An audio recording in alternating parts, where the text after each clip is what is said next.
Hello and नमस्ते। क्या आप जानते हैं कॉकरोच एक ऐसा इंसेक्ट है जो हमारे आसपास के वातावरण में बहुतायत पाया जाता है। मुझे ऐसा लगता है कि हमें इसकी लाइफ साइकिल के बारे में थोड़ी बहुत आइडिया होनी चाहिए। इससे यह फायदा होगा कि हम इसके anatomy, physiology and reproductive system के नॉलेज के द्वारा इसकी शरीर रचना को समझने और इसको कंट्रोल करने में भी हमें हेल्प मिल सकती है। मेरा नाम है शालिनी राव। मैं डिजिटल बायोलॉजी शास्त्र की डिजिटल रचयिता हूँ। आपको हमारा वीडियो पसंद आए तो लाइक करें, शेयर करें एंड सब्सक्राइब करें। साथ ही बेल आइकन को प्रेस करना ना भूलें, जिससे कि आपको न्यू वीडियो की नोटिफिकेशन मिलती रहे। तो गाइस, हम स्टार्ट करते हैं अपना टॉपिक। जैसा कि हमारा चल रहा है स्ट्रक्चरल ऑर्गेनाइजेशन इन एनिमल्स, तो इसमें हमने क्या किया है, एनिमल टिश्यूज को कंप्लीट कर लिया है, जो कि हमारे 4 टाइप होते हैं।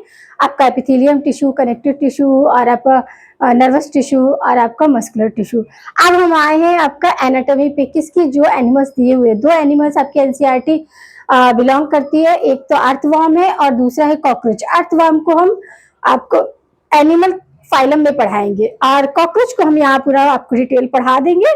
और इसके बाद हमारा ये टॉपिक लगभग फिनिश्ड के पॉइंट पर आ ही जाएगा।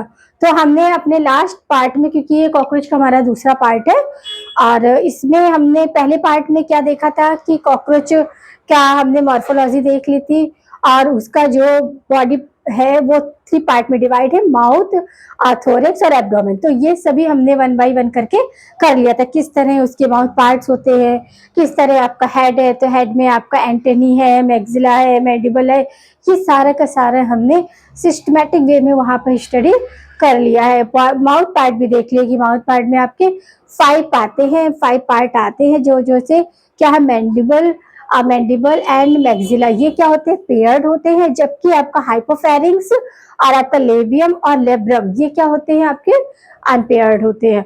तो ये धीरे धीरे करके हमने थोरेक्स का भी देखा कि उसकी जो लेग पार्ट होते हैं वो ज्वाइंटेड होते हैं, ज्वाइंटेड अपेंडिक्स होता है, और सबसे लार्जेस्ट जो लॉन्गेस्ट पार्ट होता है वो टिबिया होता है। तो इस तरह हमने एब्डोमेन का भी हमने देखा कि किस तरह आपका जो आपका एनल सरकाई है, एनल के ये कहाँ कहाँ आपके प्रेजेंट होते हैं।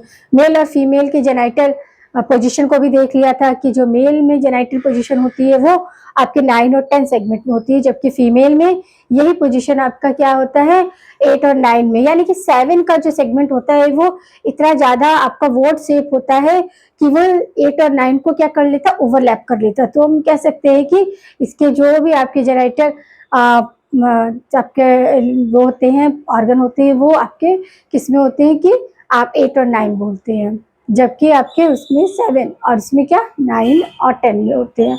तो आज हम करेंगे इसका डाइजेस्टिव सिस्टम। तो हमारा जो कॉकरोच है वो, जैसे कि आपको पता है कि अर्निवोरस है। अर्निवोरस का मतलब है वो कुछ भी खा सकता है। मतलब वैसे तो वो मोस्टली कहाँ मिलता है, अपनी रसोई में, और रसोई में तो हमारे खाने का ही सामान भरा पड़ा होता है, हम वहीं पर स्टोर करते हैं, तो उसे वैसे भी खाने की कोई कमी नहीं होती। मगर उसका नेचर कैसा होता है, आर्मी होता है, तो वो कुछ भी खा सकता है, यहाँ तक कि आपके कपड़े, लेदर की चीजें वो भी खा लेता है। तो ये इस तरह के नेचर की हैबिटेट ये होती है। तो हम देखते हैं, अभी पहले फिगर को देखते हैं, फिर हम इसको 1 बाय 1 देखेंगे कि इस तरह गिजार्ड क्या काम करती है। आज जो इसका ये रहता है, तो ये हिटगेट, फॉरगेट ऐसे डिवाइड रहता है कि आपका जो डाइजेस्टिव सिस्टम है।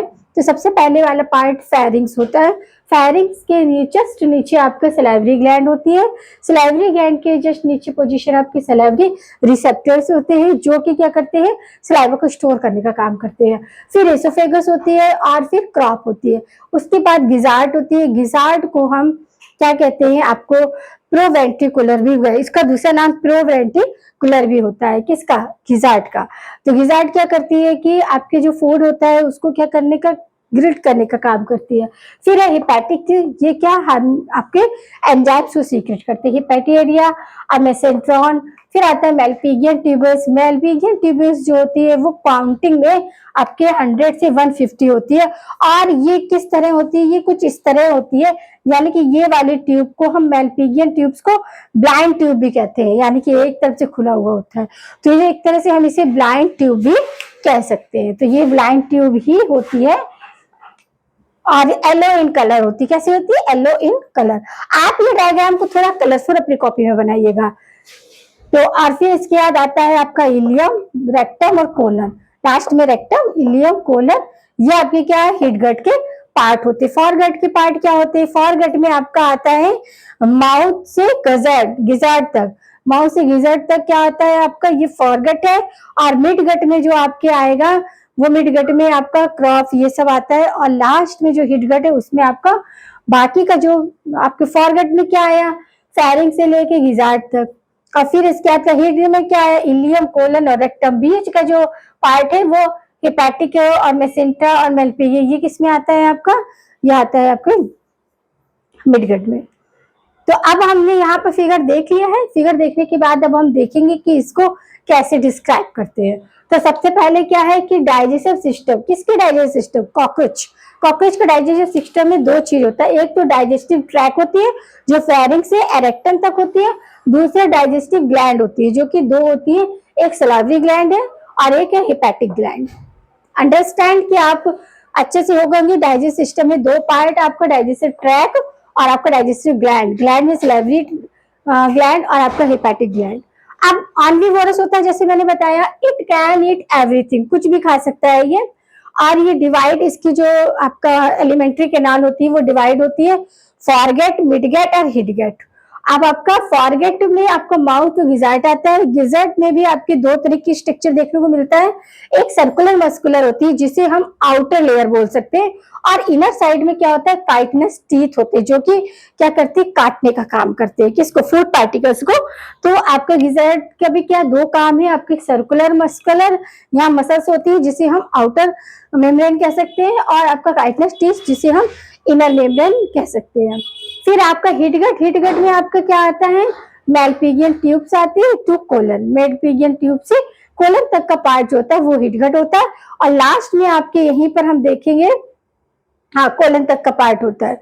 अब आपका फेरिंग्स, फेरिंग्स सबसे फर्स्ट होता है जहां से आपका एलिमेंट्री कैनाल शुरू हुई। तो फर्स्ट पॉइंट क्या होता है, फेरिंग्स होता है। सिंपली क्या होता है, फूड पार्टिकल्स अंदर रहता है। इसोफेगस, अब आया इसोफेगस जिसमें सलाइवरी ग्लैंड प्रेजेंट होती है जो सीक्रेशन करती है, किसका सीक्रेशन करती है, सलाइवा का।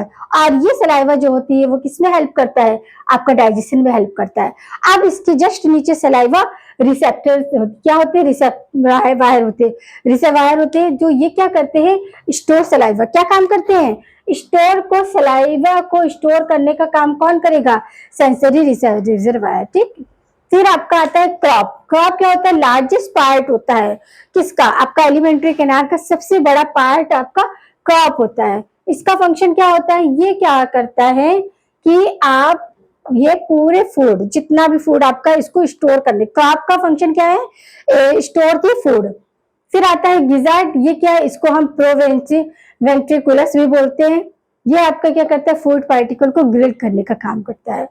और फिर आपका क्या आता है, हेपेटिक सीरा, हेपेटिक में क्या है, प्रोड्यूस हेल्प इन डाइजेस्ट, यहाँ पर क्या प्रोड्यूस होता है, एंजाइम, जो कि क्या करते हैं, फूड को डाइजेस्ट करने में हेल्प करते हैं। और ये कहाँ प्रेजेंट होते हैं, ये प्रेजेंट होते हैं आपके फॉरगेट और हिटगट के बीच में, ठीक है। अभी पोजीशन अगर आपसे पूछी जाए, ये क्वेश्चन भी बहुत इंपॉर्टेंट है कि आपका हिपैटिक सीगा कहाँ प्रेजेंट होती है, हिपैटिक सीका की पोजीशन क्या होती है, फॉरगेट और हिटगट के बीच में होती है। ये क्वेश्चन बहुत इंपॉर्टेंट है और यहाँ से क्वेश्चन बनता है। अब आता है हिटगट, इसमें आपका इलियम, कोलन और रेक्टम पार्ट होते हैं, जिसमें बॉर्डर पार्ट कौन सा, ये मिड गट से बड़ा पार्ट होता है। फॉरगट में आपका क्या है, हमें पता है कि माउथ से गिजट तक आया है, और इसमें क्या होती है, लाइन बाय क्यूटिकल। जबकि आपका मिडगट में कोई भी लाइन नहीं होती है। मिडगट में आपका क्या, मिडगट को मिसेंट्रम भी बोलते हैं, नॉन लाइन, ये हाईली क्वाइल, बस इतना जान लो कि ये बहुत ज्यादा क्वाइल होती है। आपका फॉरगेट क्या है, वो आपका फेरिंग से आपका गिजट तक है। फिर ये आपका मिडगट है, ये बहुत क्वाइल्ड पार्ट होता है और इसमें no found in line cuticle. फिर आपका आता है हिटगट, उसमें आपका इलियम, कोलन और रेक्टम। तो यहाँ पर आपका क्या हुआ कि कॉकरोच का डाइजेस्टिव सिस्टम पूरी तरह से आपका कवर हो जाता है कि किस तरह हमारे कॉकरोच के डाइजेस्टिव सिस्टम में आपका दो होता है, डाइजेस्टिव ट्रैक होता है और डाइजेस्टिव ग्लैंड होते हैं। ट्रैक में आपका वही हम कहेंगे क्या, फॉरगेट, मिडगट और हिटगट। और जबकि आपके ग्लैंड में, डाइजेस्टिव ग्लैंड आपकी दो होती है, सलाइवरी ग्लैंड होती है और दूसरी कौन सी होती है, दूसरी आपकी होती है हेपेटिक ग्लैंड्स, ठीक है। तो ऐसा आपका यहाँ पर पूरा। अब हम इसके बाद जो इसका नेक्स्ट है वो एक्सक्रीशन सिस्टम देखेंगे। क्या देखेंगे कि ये किस तरह, ये इसका फूड तो हो गया, फिर इसके बाद हमारा ब्लड सर्कुलेटरी सिस्टम होगा, और फिर इसके बाद इसके मेल एंड फीमेल अलग अलग पार्ट देखने को हम स्टडी करेंगे। क्यों? क्योंकि ये क्या होता है, यूनिसेक्सुअल होता है, तो उसका भी पार्ट क्या रहेगा, डिफरेंट होगा। तो इसको हम एक बार रिकैप कर देते हैं कि आपका डाइजेस्टिव सिस्टम में mainly 2 digestive track and digestive gland.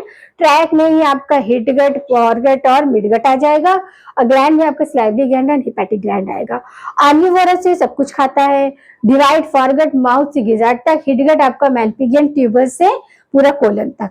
Pharynx की पोजीशन सबसे अपर पोजीशन पर होती है, और इसोफेगस में ही आपकी सलाइवरी ग्लैंड जो होती है सलाइवा का सिक्रेशन करती हैं, और वहीं पर आपका सलाइवा रिसेप्टर्स होता है, रिलीजर वायर होता है जो कि क्या करता है, सलाइवा को स्टोर करने का काम करता है। फिर आपका क्रॉप में आता है खाना, तो खाने क्रॉप में क्या, क्रॉप का फंक्शन होता है, क्रॉप जो होता है वो सबसे लार्जेस्ट पार्ट होता है किसका, कॉकरोच के एलिमेंट्री कैनाल का, और इसका काम होता है कि स्टोर द फूड। फिर इसके बाद गिजार्ड, जिसमें को हम प्री वेंट्रिकुलस भी कहते हैं, यहाँ पर ग्रिल्ड होने का काम होता है फूड का। और फिर इसके बाद आपका हेपेटिक सीका में जाता है, हेपेटिक सीका में सीक्रेट एंजाइम्स जो कि हेल्प करते हैं डाइजेशन के लिए। और अगर आपसे हेपेटिक सीका की पोजीशन पूछी जाए तो between hind gut and mid gut के बीच में ये प्रेजेंट होती है। तो ये आपका क्या होता है, एलिमेंट्री कैनाल किसका, कॉकरोच का। अब नेक्स्ट हम देखेंगे एक्सक्रीटरी सिस्टम।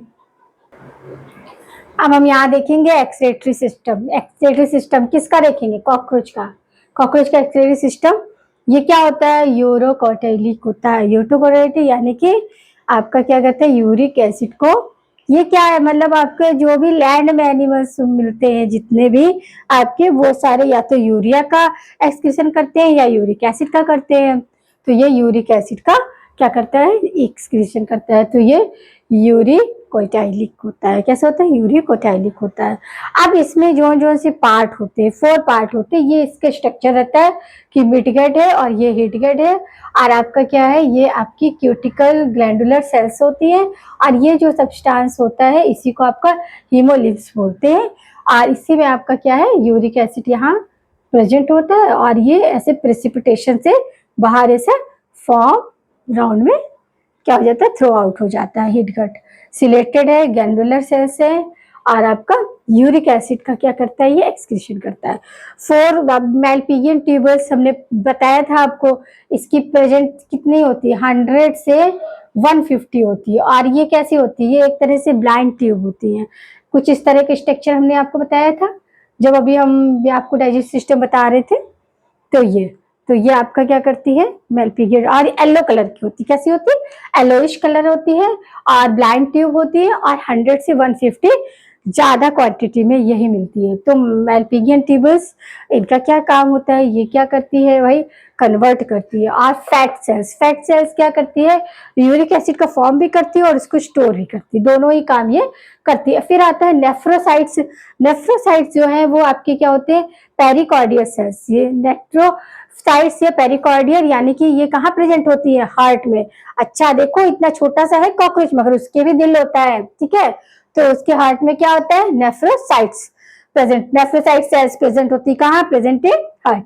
फिर आता है यूरोकोस ग्लैंड। यूरोकोस ग्लैंड जो होती है कि प्रेजेंट अराउंड इन मेल और secreting uric acid act of the excretory cells organ.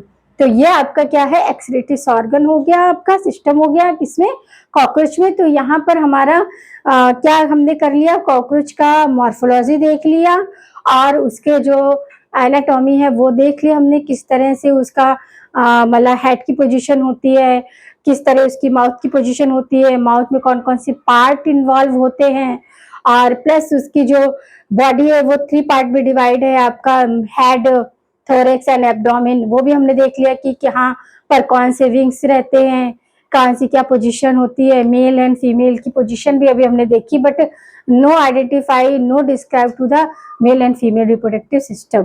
सिर्फ हमने पोजीशन आपको बताई है कि मेल जेनाइटल पोर्ट किधर होता है और फीमेल किधर होता है। और फिर हमने डाइजेस्टिव सिस्टम को देखा, किसकी एलिमेंट्री कैनाल किस तरह परफॉर्म करती है, क्या इंपॉर्टेंट पार्ट होते हैं उसमें। और अब एक्सक्रीटरी सिस्टम, तो इसमें भी आपका हमने देखा कि किस तरह वो यूरिक एसिड का एक्सक्रीशन करता है, किस तरह इस तरह आपका क्या है रिलेटेड जो सेल्स होती है उनकी हेल्प से वो इस तरह की एक्टिविटी करने में सक्सेस होता है। और फिर अभी हम आगे इसका क्या देखेंगे, सर्कुलेटरी सिस्टम देखेंगे और आपका इसके मेल फीमेल वो हम नेक्स्ट पार्ट में करेंगे। आपको क्या करना है कि अच्छे से सारी चीजें विथ फिगर, क्योंकि माउथ पार्ट भी बहुत इंपॉर्टेंट है, क्वेश्चन बहुत बनते हैं यहाँ से, आपके डाइजेस्ट सिस्टम से भी क्वेश्चन बनते हैं, पोजीशन पूछ लेते हैं कि हिपैटिक सीका की पोजीशन क्या है, तो आपको याद रखनी है हिपैटिक सीका का काम क्या है, सीक्रेट एंजाइम्स, और पोजीशन है आपके हिट आपका मिड गट और हिट गट के बीच में प्रेजेंट होती है। गिजार्ड का काम देखते हैं और फिर इसके बाद हम यहाँ पर ये भी देख सकते हैं, यहाँ पर पूछने वाला क्वेश्चन ये भी है कि आपका जेनाइटल पोर्ट किस सेगमेंट में होता है, 7 सेगमेंट कैसा होता है, ये फीमेल में ब्रॉड होता है और मेल में कैसा होता है। तो इस तरह के छोटे छोटे आपके डिफरेंस है जो आप अगर विथ फिगर करोगे तो मुझे नहीं लगता है कि कोई डाउट आपको रह जाने वाला है। तो माउथ पार्ट को भी आपको विथ फिगर ही स्टडी करना है। जब आप विथ फिगर करोगे तो आपको लेब्रम लेब्रियम उसकी पोजीशन भी पता चलेगी, उसकी कि क्या कौन सा पार्ट उसका ग्रेडिंग पार्ट है, कौन सा इंसाइजिंग पार्ट है, ये इंसाइजिंग रीजन, ग्रेडिंग रीजन, और आपका ये सारा आपको समझ में रखना। हाइपोफेरिंग्स, हाइपोफेरिंग्स किसका काम करती है, टंग्स का काम करती है। तो ये सब चीजें जब आप अच्छे से डायग्रामेटिक तरीके से पढ़ोगे तब आपको ये सारी चीजें बहुत अच्छे से अंडरस्टैंड हो जाएंगी। और आगे इसी तरह आपको स्टडी करना है। कोई भी टॉपिक या कोई भी सब्जेक्ट टफ नहीं होता है, टफ उसे हम बनाते हैं क्योंकि हम उसे टाइम नहीं देते हैं। किसी भी चीज को अगर आपको एक्सपर्ट होना है या वो चीज में अच्छे मार्क्स लाना है तो आपको उसे टाइम देना पड़ेगा। क्या करना पड़ेगा, टाइम। टाइम से बेटर कुछ भी नहीं है। आप टाइम दोगे, कंसंट्रेट करोगे तो हर चीजें आपके लिए इजी होती चली जाएंगी।